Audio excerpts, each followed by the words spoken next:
just want to give a shout out to all my homies. Actually, no. Let's not give a little shout out to Just because we don't have any friends doesn't mean we can't Red try hard. Lobster, a.k.a. Ginger Bread Boy.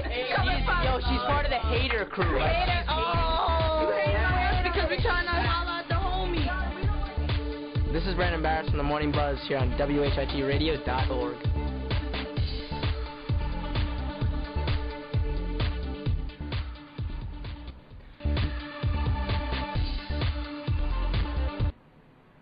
Good morning, everybody.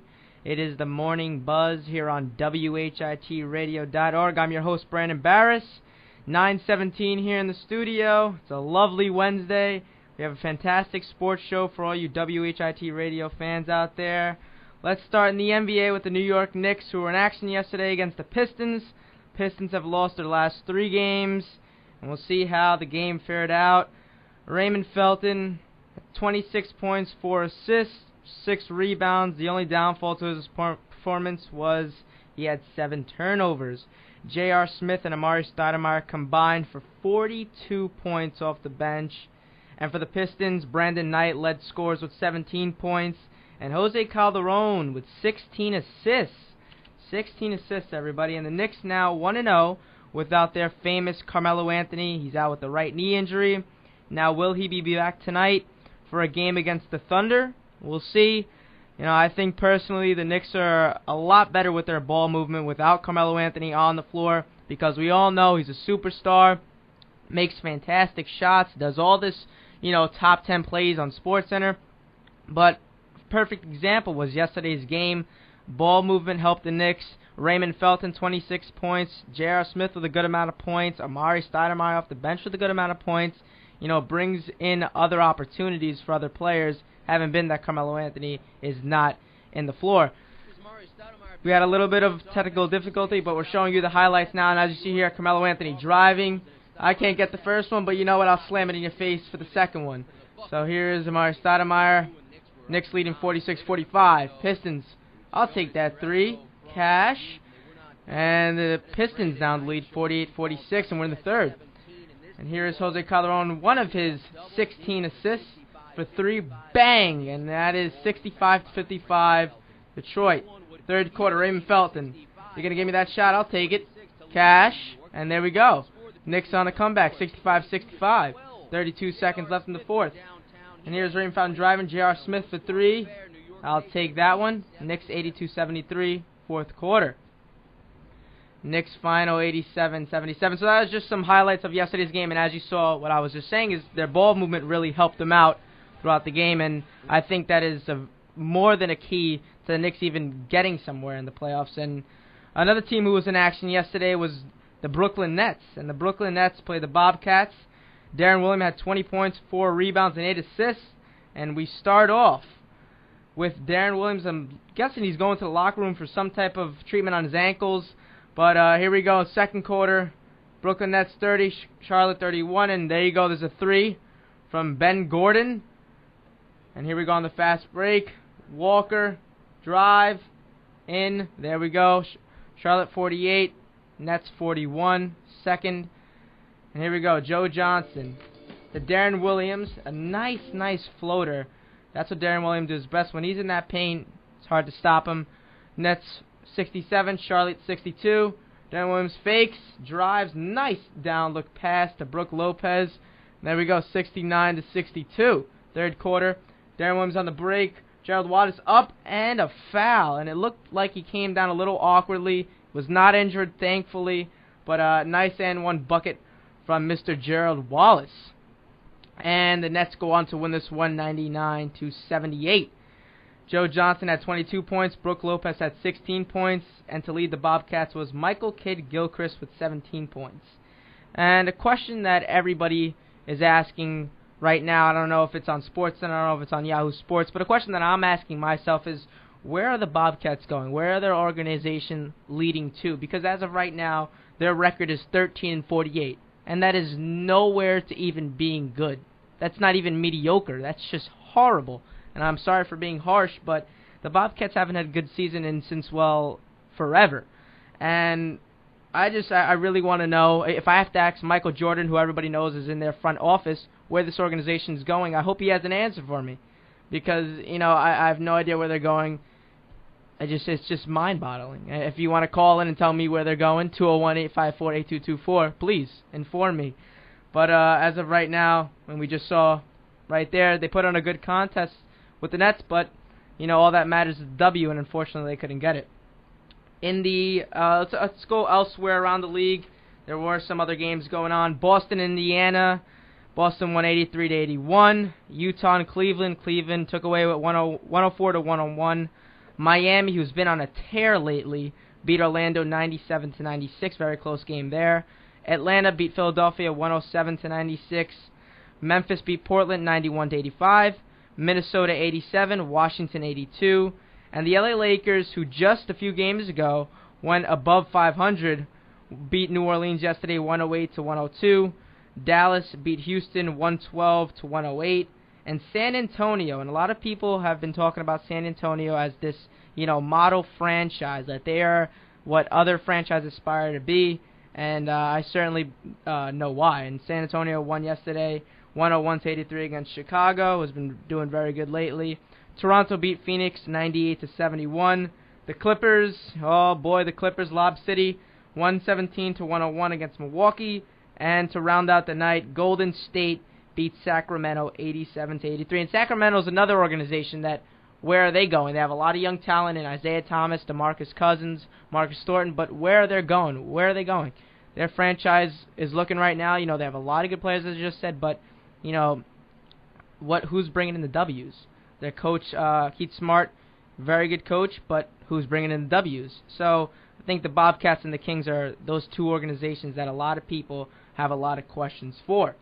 Moving on, we all know everybody's looking forward to the MLB season. We have Mets, Yankees baseball, but that doesn't come until next month. We have to go through this spring training, as they call it. And also what's coming up is the World Baseball Classic. A nice exhibition game happened yesterday between Japan and Cuba.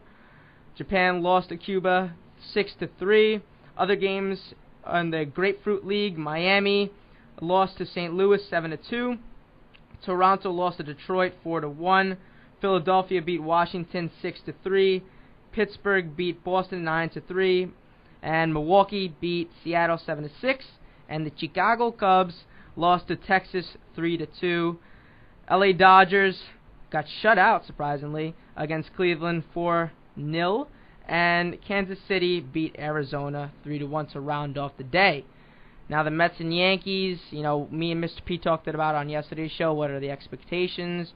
What is everybody going to be looking forward to for the Yankees and Mets? And for the Mets fans, not too much to look forward to. Really not too much. I mean, you have Matt Harvey, David Wright, and their young shortstop Ruben Tejada. But other than that, when you come to the stadium, don't expect much. Please, don't expect much because you're not going to get it.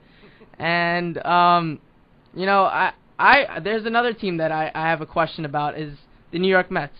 Where is their organization going? I mean, a few years ago, we saw when Carlos Beltran was on the team, when they had all these fantastic players and they made the playoffs, almost, I think, for 2 years in a row. And now, all of a sudden, they're struggling to even get into second and third place in their division.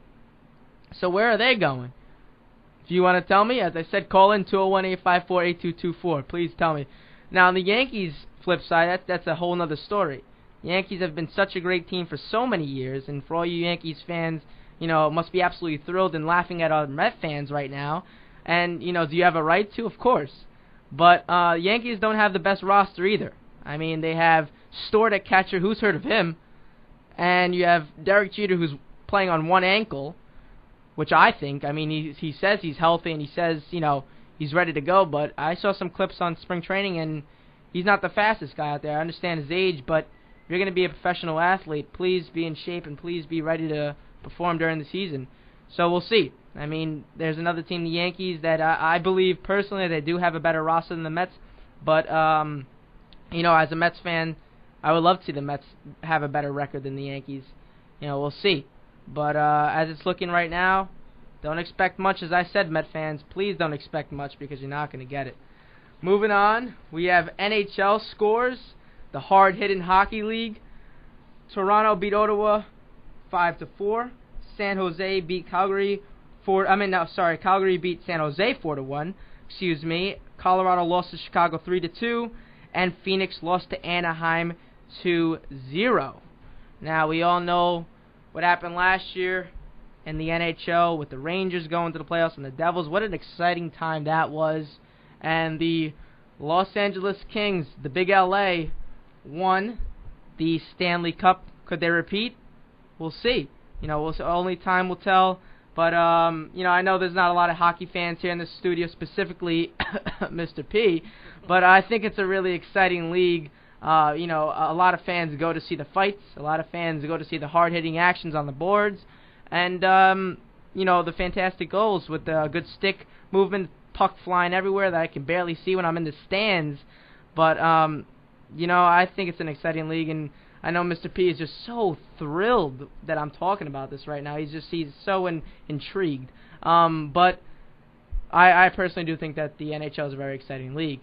But in college basketball, March Madness, everybody's looking forward to that.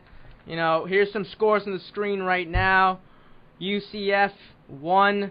Holy Cross lost to Lafayette. So there's so many scores that I really couldn't go over it in a good time frame. So we're going to put on the screen here. We have a bunch of scores for you guys. And March Madness is such an exciting time for college basketball fans. I personally like it because the underdogs really come out. And, you see no ranked teams beating ranked teams. And you see, the Stony Brook beating, for example, USC. So there's a lot of excitement that comes out into all these college basketball games in March Madness. We'll definitely keep you updated here on the Morning Buzz, but so much to look forward to here. Every morning we're going to be bringing you this new sports show that we're going to be doing. We have highlights for you. We're really upgrading the whole studio and the whole show, so please be excited. If you have any comments, any suggestions, anything, you can leave comments on Ustream. You can come to our studio actually in High Tech in Hudson County Schools of Technology, North Bergen. If you want to come visit us, sit down, talk with us. Very talkable people here. Or, as I said plenty of times, you can call in at 201-854-8224. It's been a fantastic day here in the studio. We're leaving the studio 9:29. I'm punching out. It's been a fantastic day. Keep on listening to the Morning Buzz on WHITRadio.org.